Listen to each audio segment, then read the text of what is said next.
Salut tout le monde, j'espère que vous allez bien. Moi, je suis pas à la maison. Comme vous voyez, le scénario, c'est pas du tout le même. Je suis à Londres, dans ma chambre d'hôtel, parce que aujourd'hui, c'était le premier jour du World Fitness Project. Et ici, je vous raconte tout.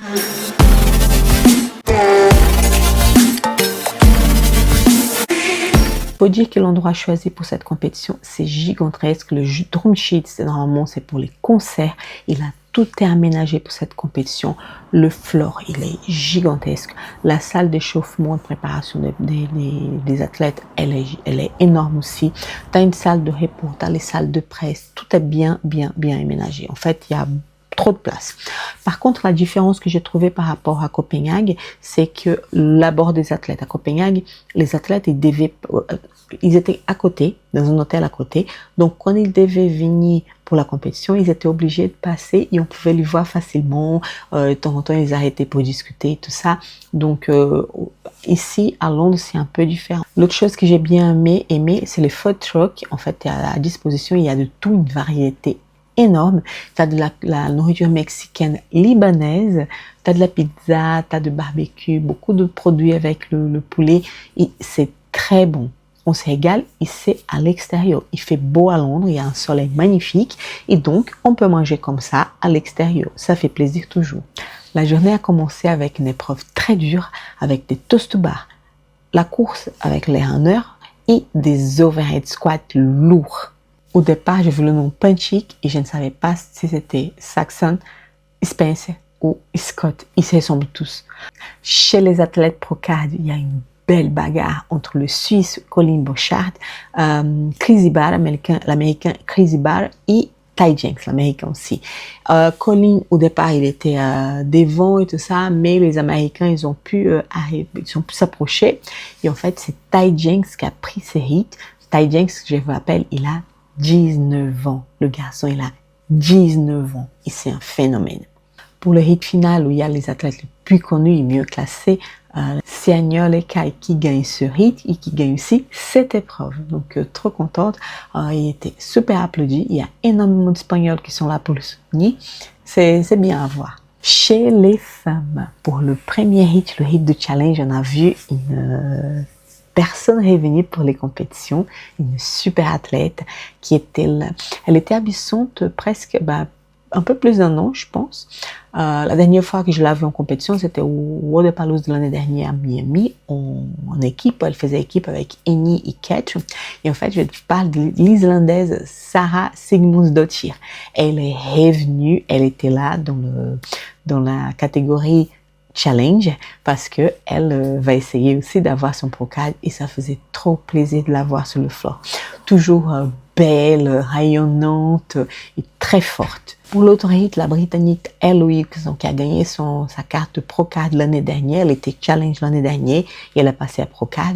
Elle s'en sort très bien et en fait au début du hit, elle était un peu derrière deux autres compétitrices, mais elle a su maintenir le rythme, accélérer et dépasser tout le monde, donc elle a gagné ce hit-là. Le dernier hit était inoubliable, une belle bataille entre Amy King, la britannique, et Andrea Sauberg. Et c'était une pépite parce qu'elles étaient côte à côte tout le temps et la décision était vraiment à la ligne d'arrivée. Elles sont courues en même temps, elles se sont jetées et en fait c'est Amy King qui a réussi à passer son pied un petit peu avant, suivi par Andrea Sauberg. C'était trop bien de voir ça. Pour la dernière épreuve de jour, les mouvements choisis c'était le rope climb, le handstand walk avec la pirouette et de DU avec la heavy corde. Et le rope climb c'était un peu différent parce que en fait la corde elle tombe pas jusqu'en bas, elle est coupée, donc l'athlète elle est obligée de sauter et de commencer à faire son legless et après qu'elle a réussi à monter un peu, là elle a le droit de utiliser ses pieds pour le pousser jusqu'en haut. Donc il y a eu comme ça. Le handstand walk, c'est toujours beau à voir, j'adore. Avec la pirouette qui met un petit peu de difficulté. Ils avaient tout le trajet pour les faire, jusqu'avec un arrêt au milieu. Je pense que ça faisait 9 mètres à chaque fois. Et les DU, c'est impressionnant comme ils maîtrisent, même avec une corde plus lourde. C'est beau, c'est fluide, ça va vite, ça va à une vitesse incroyable.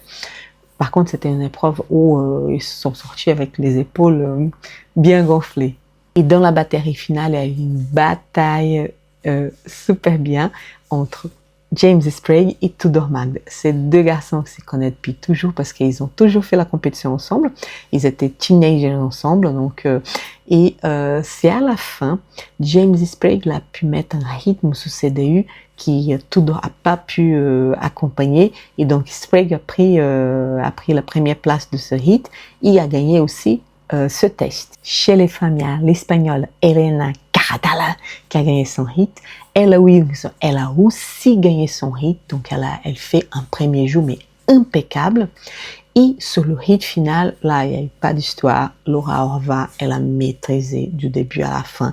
Elle a gagné avec une facilité. Chez les hommes, c'est Tudor Magde qui est en tête, suivi par Roman Khrennikov et Ty Jenkins. Chez les femmes, c'est Amy Kringle qui est en tête, suivi par Laura Horvath et Andrea Sauberg. On continue avec la compétition. Bien sûr que je vais être là et je vais essayer de prendre toutes les informations pour passer ici. Si vous n'êtes pas abonné encore à cette chaîne, abonnez-vous parce que comme ça, vous n'allez pas perdre. Je parle ici souvent de CrossFit. Il y a au moins une vidéo par semaine qui ça sort. Allez aussi sur l'Instagram de la chaîne qui s'appelle Le Point CrossFit comme ici parce que là-bas je partage les stories. Là en ce moment je suis en train de partager plein de stories. Tout ce que je vois je partage. Comme ça vous faites une petite immersion au Fitness Project. Donc abonnez-vous, envoyez à vos amis pour qu'ils regardent aussi. Et demain on aura un rendez-vous ici pour parler du deuxième jour de cette compétition hallucinante. J'adore le World Fitness Project. Bon, à demain. Bye bye.